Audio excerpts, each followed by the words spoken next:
Baik. Ini rekaman untuk pertemuan kita yang ke topik ke-9, yaitu sensor dan aktuator. Di pertemuan ini, kita akan membahas menggunakan presentasi yang sebelumnya juga. Kalau sebelum UTS, kita masih membahas beberapa komponen ini, dari LED, kemudian karena LED perlu pembatasan arus, kita tambahkan resistor. Kemudian kita coba nyalakan dan matikan lampu LED dengan menggunakan slide switch, kemudian push button, dan kemudian juga kita juga mempelajari cara kerja dari potentiometer, dan terakhir kita juga membahas tentang seven segment display. Nah, untuk pertemuan setelah UTS, kita akan menambah komponennya, dan di sini kita sudah mulai menggunakan perangkat-perangkat IoT, yaitu sensor. Nah, ada beberapa sensor yang disediakan di Tinkercad, dan itu yang kita gunakan untuk demo. Pertama adalah fotoresistor, kemudian kedua adalah ultrasonic distance sensor, kemudian peer sensor, dan kemudian ada temperatur sensor. Oke. Nah, untuk bahas empat ini aja sudah cukup panjang ceritanya. Jadi kita coba aja ya. Dan untuk guidance kita, ini bagaimana cara menggunakan sensor, mulai dari fotoresistor, ultrasonic sensor, dan peer, dan kemudian temperatur sensor. Dan tentunya kita tidak hanya menggunakan, tapi juga mempelajari bagaimana cara kerjanya. Jadi kita mulai dari yang foto resistor. Saya coba gambarkan terlebih dahulu untuk foto resistor seperti apa cara kerjanya.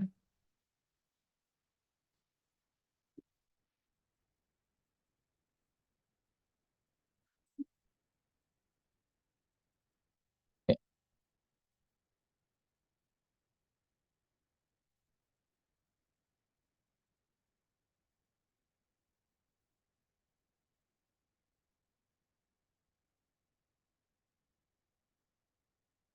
Nah, untuk foto resistor, sebenarnya kalau kita lihat dari atas atau lihat dari samping, dia seperti ini. Dan dia sebenarnya ada suatu lapisan di sini, dan di dalam lapisan itu dia ada semacam filamen. Dan di sini terhubung dengan ini. Nah, kalau kita lihat dari samping, maka dia modelnya seperti ini.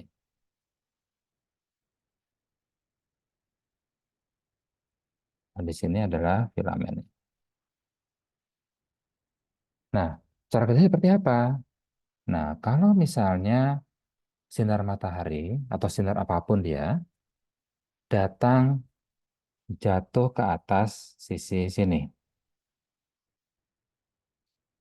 Nah, kita tahu sendiri menurut hukum Newton, semakin tinggi frekuensi, sebenarnya dia semakin bersifat massa. Maka cahaya itu dianggap sebagai memiliki massa, dan kita sebut di sini sebagai foton. Nah, semakin banyak foton yang jatuh pada sisi fotoresistornya, maka dia akan menghasilkan panas. Iya, namanya juga ada suatu lapisan, ada suatu bahan, dia kita pukul-pukul terus, semakin sering kita pukul, maka dia akan semakin panas kan? Nah, sama seperti ini. Semakin banyak foton yang jatuh menumbuk ke dalam fotoresistor, maka dia akan menjadi semakin panas. Dan kita tahu sendiri, logam itu memiliki keterkaitan antara suhu pada logam tersebut dengan nilai resistansinya. Biasanya sih semakin tinggi suhu logamnya, maka resistansi akan semakin turun. Nah, suhu yang tinggi ini disebabkan oleh jumlah foton yang bertambah. Jadi semakin banyak foton yang jatuh ke dalam fotoresistor, maka dia semakin panas, foton naik, temperatur naik, tapi resistansinya jadi turun. Ini cara kerjanya. Yuk kita coba lihat. Sekarang kita coba menggunakan Tinkercad. Mana dia? Tinkercad.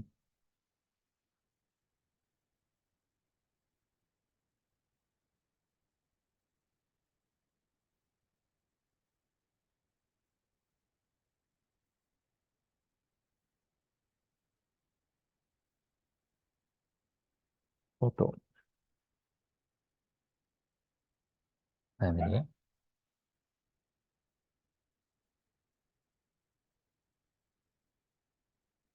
Kalau yang mana ini atau yang ini?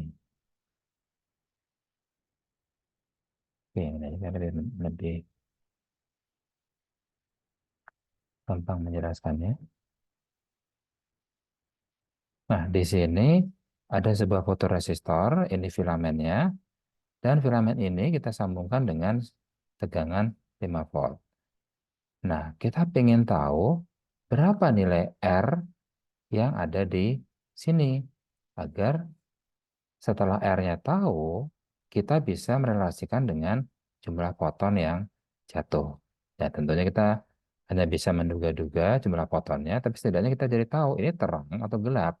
Soalnya kalau terang, fotonnya banyak kan. Kalau gelap, fotonnya dikit.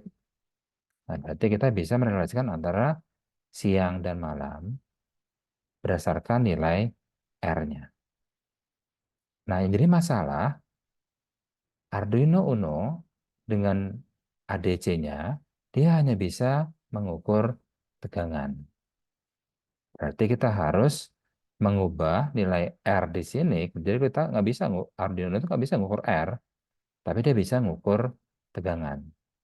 Nah, berarti kita akan menggunakan fotoresistor di sini, mengubahnya, kita akan mengubahnya menjadi tegangan.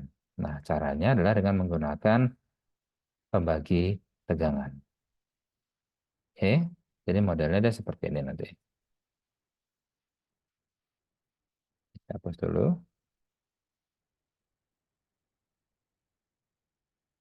Jadi ini saya kasih 5 volt dan kemudian ini saya kasih fotoresistor dan di sini saya kasih R biasa. Dan ini yang saya masukkan ke uh, A0 atau ADC lah gitu. Nah, berdasarkan pembagi tegangan, misalnya ini adalah R1 misalnya, dan ini adalah R dari fotoresistor, maka tegangan di sini V sama dengan R1 dibagi R1 tambah semua totalnya, RP, dikali 5 volt. Ini pembagi tegangannya. Nah, kalau tadi misalnya jumlah fotonnya banyak nih, jumlah fotonnya banyak, berarti RP akan turun kan? Jadi kalau ini banyak, RP akan turun. Kan tadi perbandingannya berbalik kan? Jumlah foton banyak, suhunya naik, R-nya jadi turun. Nah, kalau R-nya kecil, di sini R-nya kecil, maka R1 dibagi R1 tambah sesuatu yang kecil. Misalnya R1 adalah 1000 misalnya. Dan RP karena saking kecilnya, dia jadi misalnya 1 ohm. Berarti V di sini 1000 dibagi 1001 kali 5. Hasilnya, ya sangat dekat dengan 5 volt.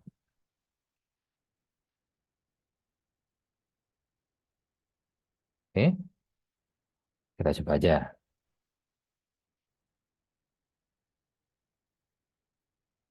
Ini dari di sini 5 volt masuk ke fotoresistor.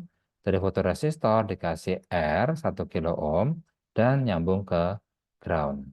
Dan yang diukur oleh ADC adalah yang titik ini. Sambungan antara R 1 kilo ohm dengan fotoresistor yang ini. Di sini kita ngukurnya. Sekarang code-nya sederhana aja seperti ini. Kita aktifkan dulu serial portnya dan nanti kita mau mencoba untuk ngeprint nilai dari R ke serial monitor. Oke, coba aja.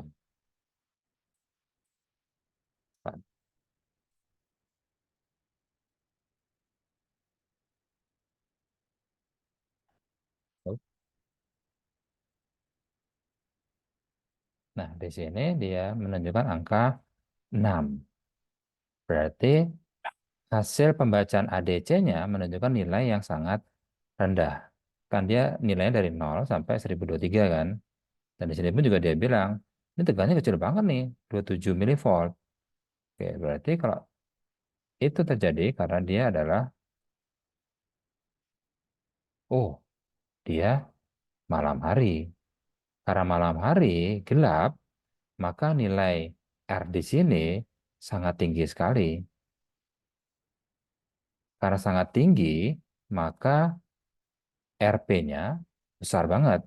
RP besar, misalnya ini RP-nya misalnya 1 juta, berarti 1000 dibagi 1 juta. Berarti makanya 1000 dibagi 1 juta kan 1/1000 lah kurang lebih ya. 1/1000 kali 5. Ya jadi 5/1000. Kecil banget di angkanya. Makanya di sini angkanya juga kecil. Tapi begitu saya geser, maka tegangannya jadi naik dan nilai di sini pun juga bertambah. Jadi 452. Nah, berarti kalau kita geser lagi, tambah tinggi, dan di sini pun juga tambah tinggi. Nah, kemudian baru kita akan melakukan suatu proses yang namanya kalibrasi untuk menentukan eh, sekarang jam 5 sore misalnya. Oh, 5 sore berarti nilainya adalah 507. Oh, berarti kita bisa bikin aturan bahwa nilai di bawah 507 itu sudah masuk malam hari. Tapi kalau ini di atas 507, berarti dia sudah siang hari. Atau mungkin kalau kita misalnya mau bikin dia jangan cuma siang sama malam, tapi benar-benar terik atau gelap gulita. Nah, kalau gelap gulita berarti kita mengukurnya mungkin di sini.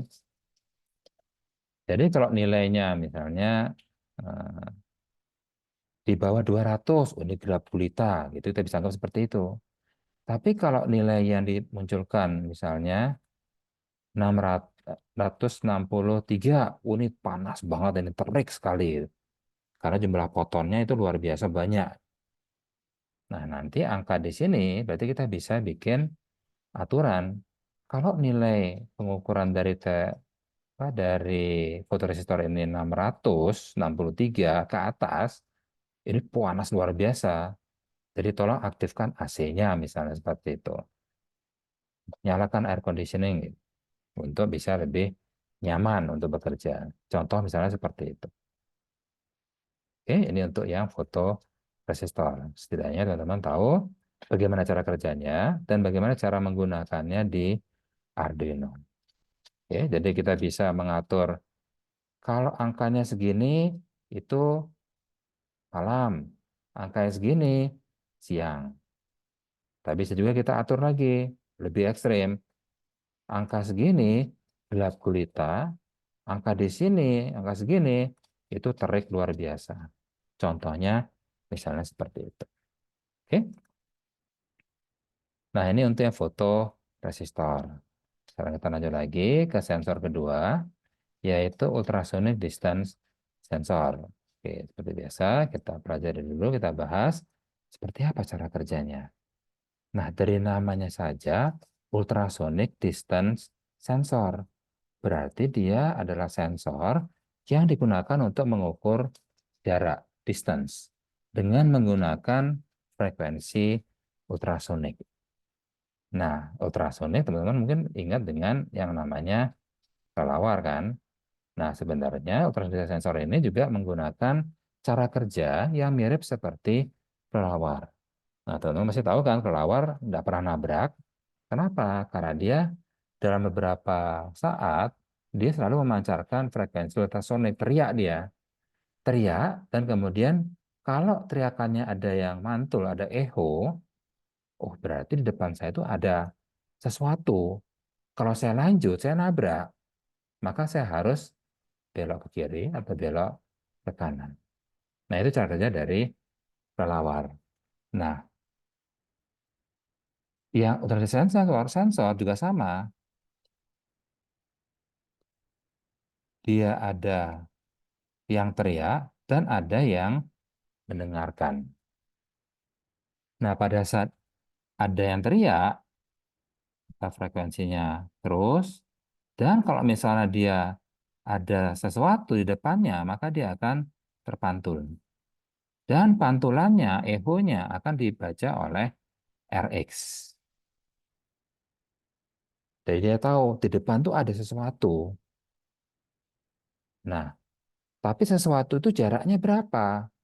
Nah, ini kalau kita kan distance kan, apalagi kalau lawar juga harus tahu di depan saya 80 cm depan saya itu ada pohon misalnya. Jadi saya harus belok ke kiri atau belok ke kanan. Nah, gimana cara yang kita bisa mengubah dari ada echo tadi, ada pantulan, menjadi sebuah angka jarak? Nah, caranya adalah kita akan mengukur waktu yang dibutuhkan antara saat TX, jadi TX,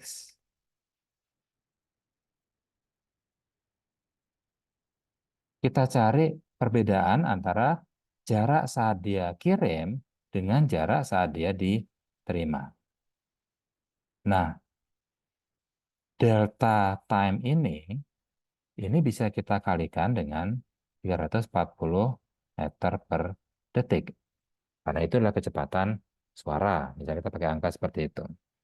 Jadi kalau misalnya teriak, terus ternyata 100 milisecond berikutnya ada echo nih, ada pantulan. Berarti delta T-nya adalah 100 milisecond atau 0,1 second. Lalu 340 berarti, oh, 34 meter di depan saya ada sesuatu. Contohnya misalnya seperti itu. Oke, kita coba sekarang cara kerjanya di Arduino.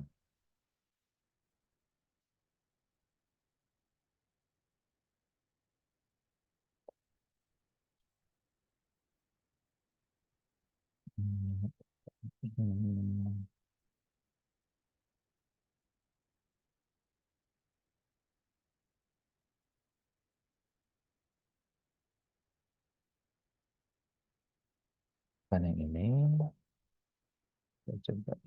Ah, ini dia.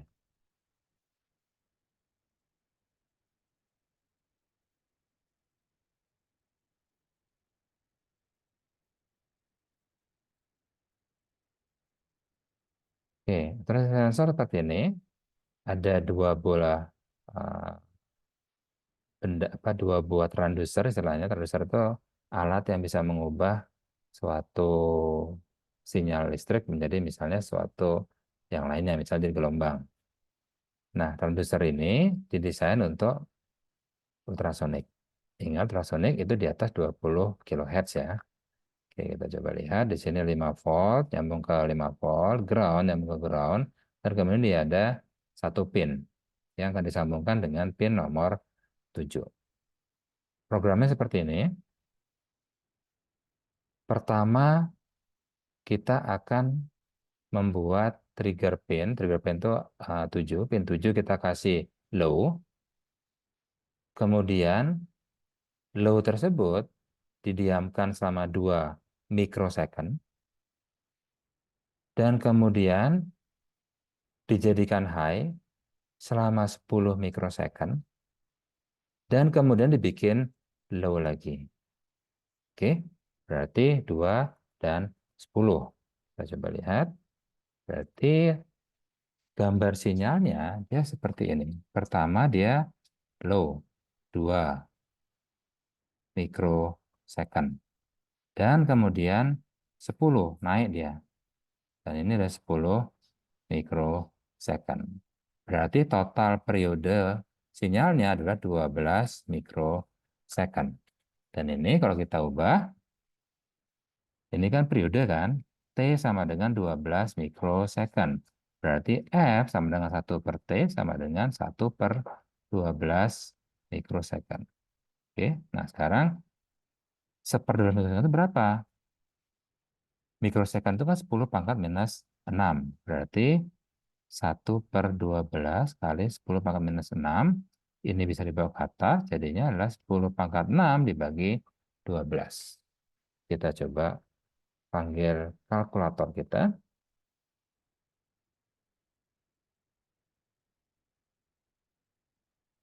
10 pangkat 6 itu 1 juta. 1 juta dibagi 12. Dapat 83.333. Berarti frekuensinya 83.000 atau 83 kilohertz. Karena di atas 20 kilohertz, berarti dia sudah termasuk ultrasonik. Oke, jadi yang kita buat program di sini itu untuk mengenerate sinyal ultrasonik dengan frekuensi 83,3 kilohertz. Dan kemudian kita suruh dengerin dong di echo pin-nya. Echo pin itu pin 7 juga. Jadi setelah saya bikin pulsa 12 mikrosecond, sekarang dengerin tuh ada yang mantul enggak? Kalau ada yang mantul, ini di return. Dan returnnya itu akan dikalibrasi dengan angka 0,01732 untuk mendapatkan angka sentimeternya. Oke, kita coba aja. Start simulation. Dibilang 336 cm. Kita coba klik di sensornya. Seperti ini. Oh, bendanya di luar dari area. Jadi dia nggak bisa ngukur sebenarnya. Tapi begitu saya geser ke sini, nah jadi hijau. Dan kemudian dia akan mengukur menjadi 141 cm. Jarak antara sensor ini dengan objeknya. Dan kalau objeknya saya geser lagi, misalnya menjauh, dia jadi 288 cm. Oke, kita coba lihat ya. Sebenarnya dia paling jauh berapa sih dia bisa ngukur? 301 bisa, 312 bisa, 325, masih bisa, dan 335 masih bisa. Itu kayaknya udah mentok nih ya. Jadi ya sekitar 3,3 meter. Jarak terjauh yang bisa diukur oleh ultrasonic distance sensor kita. Tapi ada jarak terdekat juga. Kalau terlalu dekat, dia nggak bisa deteksi. 8 cm masih bisa. Tadi 5 cm ya, masih bisa. Ya, 6 cm bisa, 2 cm bisa. Tapi kalau terlalu dekat, nah dia jadi nggak bisa. Merah warna dia. Dan dia juga ada sudut refleksinya. Kalau di luar dari sudut ini, dia nggak bisa deteksi. Oke, contohnya seperti itu. Ini yang ultrasonic distance sensor. Jadi emang tugasnya mengukur jarak. Cuma masalahnya jaraknya hanya bisa antara 2 cm sampai 3,3 meter. Jadi kalau bendanya atau orang yang mendekat itu masih 5 meter, dia nggak bisa deteksi. Contohnya seperti itu. Oke, sekarang lanjut lagi. Sekarang berarti sensor berikutnya adalah yang PIR. Nah, PIR adalah singkatan dari Passive Infrared Sensor, dari PIR sensor. Nah, dia cara kerjanya seperti ini. Nah, PIR sensor itu bentuknya seperti ini. Jadi dia ada semacam apa kayak kubah gitu. Nah, kubah itu nanti dia akan digunakan untuk menangkap heat atau panas. Sebenarnya dia tugasnya sebenarnya menangkap panas. Dan dia akan mendeteksi ada berapa banyak panas yang bisa saya tangkap. Jadi dia akan menangkap misalnya seperti ini. Jadi hasil tangkapannya dia bisa deteksi, ah di sini ada panas dan di sini ada panas juga. Sisa di luarnya itu dingin, misalnya seperti itu. Mungkin teman-teman pernah nonton film apa ya? Kalau zaman dulu namanya ada film Predator. Jadi ada alien jatuh ke bumi dan dia apa? Punya clocking device dan dia caranya melihat itu nggak seperti kita, tapi dia melihatnya dengan menggunakan heat signature. Jadi dia bisa melihat orang, tapi yang dia lihat itu adalah panas tubuhnya. Nah, peer sensor sama juga, dia bisa mendeteksi panas.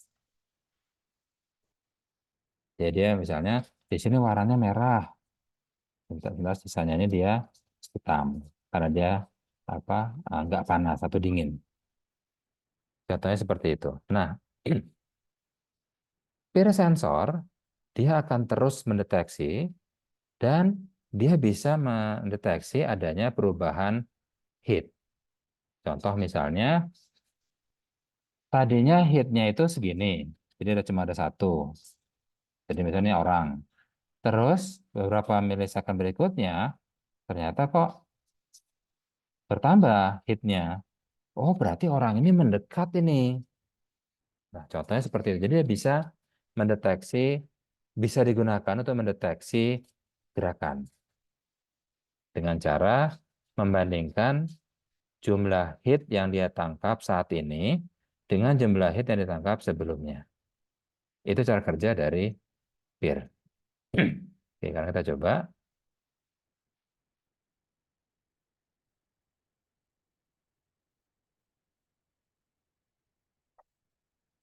peer sensor. Ini dia peer sensor, cuma jangan yang ini. Cara yang simpel dulu aja. Ini dia.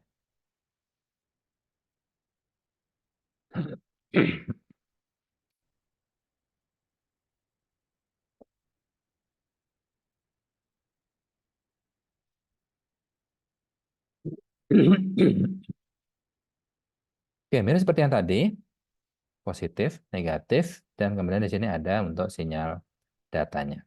Dan ini dimasukkan ke pin nomor 7.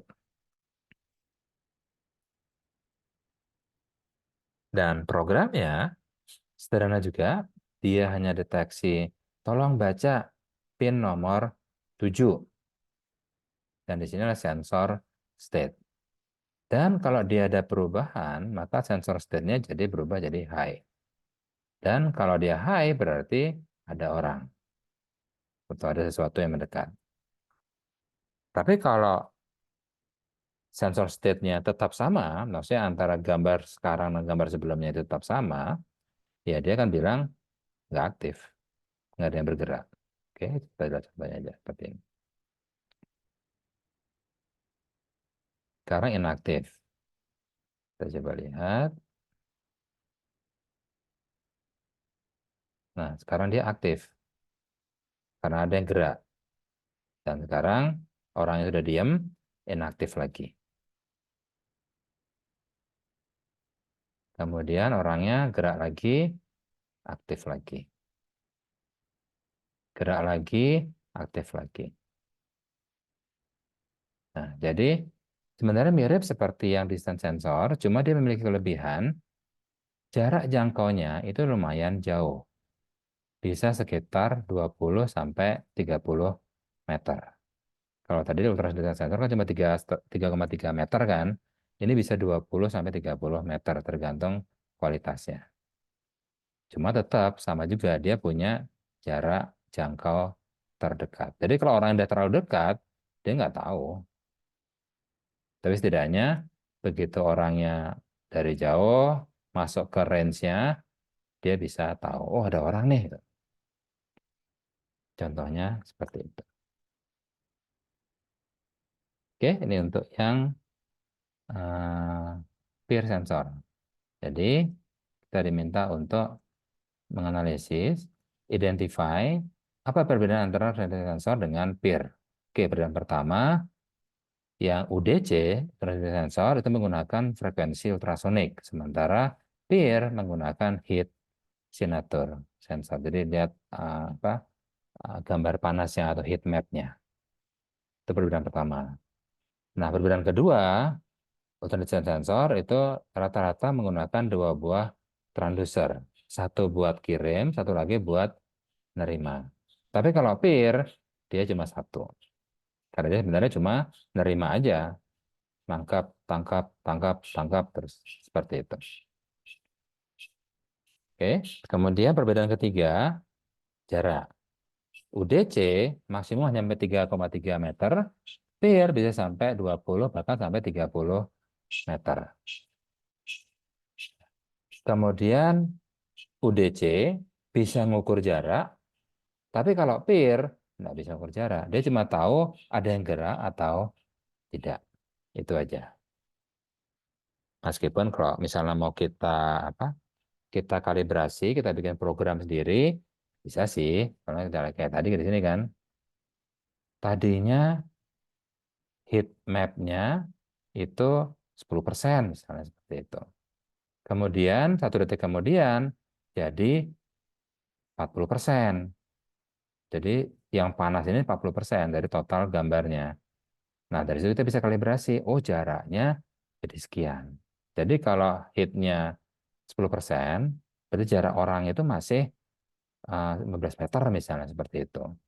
Tapi kalau hitnya mencapai 50%, oh ini udah dekat ini, 3 meter ini. Contohnya seperti itu.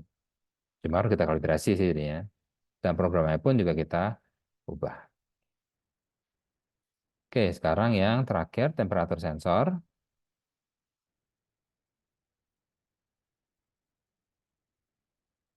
Temperatur sensor mana dia? Mana dia? Temperatur.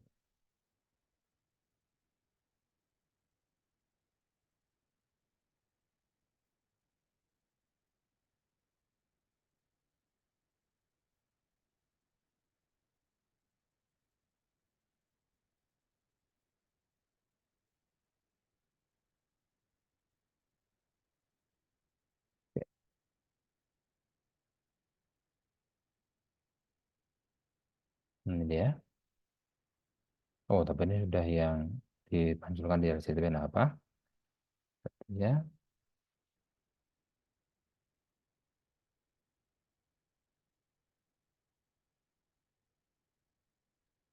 Oke, kita abaikan dulu yang LCD-nya ya. Jadi cara kerja temperaturnya ya seperti ini. Dia punya 3 kaki, satu buat ke positif, satu buat ke negatif, dan satu lagi untuk nilainya. Dan nilainya kebetulan sudah langsung V out, tegangan. Karena tegangan keluarannya dia langsung bisa dibaca oleh ADC. Jadi jauh lebih sederhana. Oke, kita coba code-nya. Ini kita ambilkan dulu ya LCD-nya dan dia langsung seperti ini. Langsung analog rate A1 dan kemudian nilainya dimasukkan atau disimpan ke reading. Nah, reading itu nanti harus kalibrasi dengan dikali 500 dibagi 1024. Apa 5000 dibagi 1024. Dapat voltage. Nah, voltage-nya dikurangi 500 dibagi 10. Ini proses kalibrasinya untuk berubah jadi temperatur di Celcius. Dan nanti temperatur ini akan dimunculkan di LCD display. Contohnya seperti ini. Kita klik, ini bisa kita ubah di 55,96 derajat Celcius. 55 di sini. Kemudian 76, dan juga di 75,98, ya dekatlah 76, dan seterusnya. Oke, ini untuk yang temperatur. Cuma cara kerjanya seperti apa gitu. Nah, kita coba bahas dulu untuk cara kerjanya.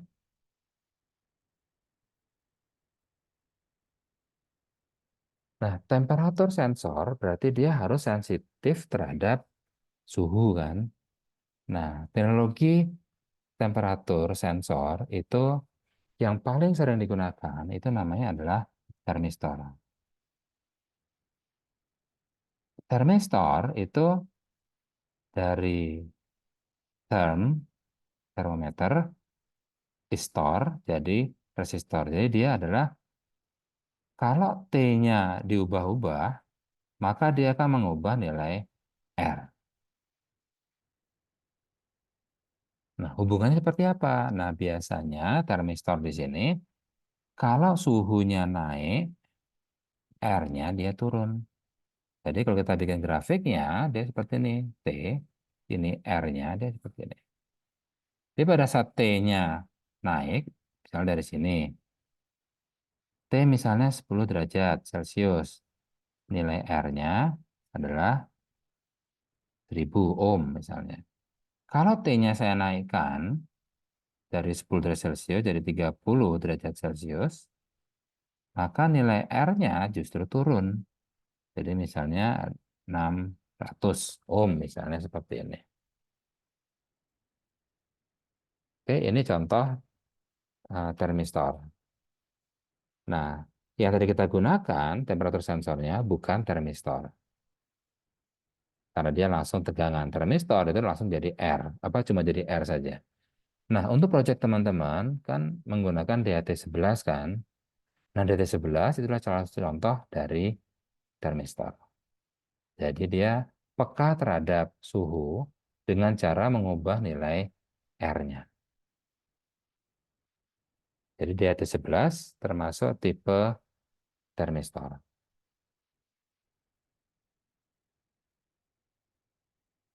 Oke, ini untuk yang sensor temperatur sensor TMP36. Oke, berarti sejauh ini kita sudah membahas semua sensor di sini. Nah, kemudian minggu depan baru kita mulai bahas yang aktuator dari motor dan kemudian juga piezo. Oke,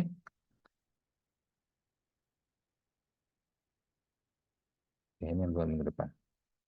Jadi untuk minggu ini kita coba sampai ke sensor saja. Minimal yang harus Anda teman-teman pahami adalah cara kerjanya seperti apa dan bagaimana cara menggunakannya di Arduino. Dan misalnya fotoresistor. Nah, fotoresistor dia hanya mengubah nilai R. Nah, sementara Arduino Uno dia nggak bisa ngukur R, dia bisanya ngukur tegangan V. Nah, untuk mengubah R jadi V, ya kita pakai membagi tegangan seperti yang tadi. Kemudian kita juga bahas ultrasonic distance sensor, ada peer sensor, dan juga ada temperatur sensor. Oke, baik itu aja untuk yang topik diskusi kita di pertemuan kali ini. Dan nanti di kelas untuk berikutnya, jangan lupa kita akan mengadakan kuis. Dan juga untuk menyelesaikan yang nilai T1, tugas 1 yang maju ke depan per grup itu. Baik, itu aja dari saya. Terima kasih dan sampai ketemu.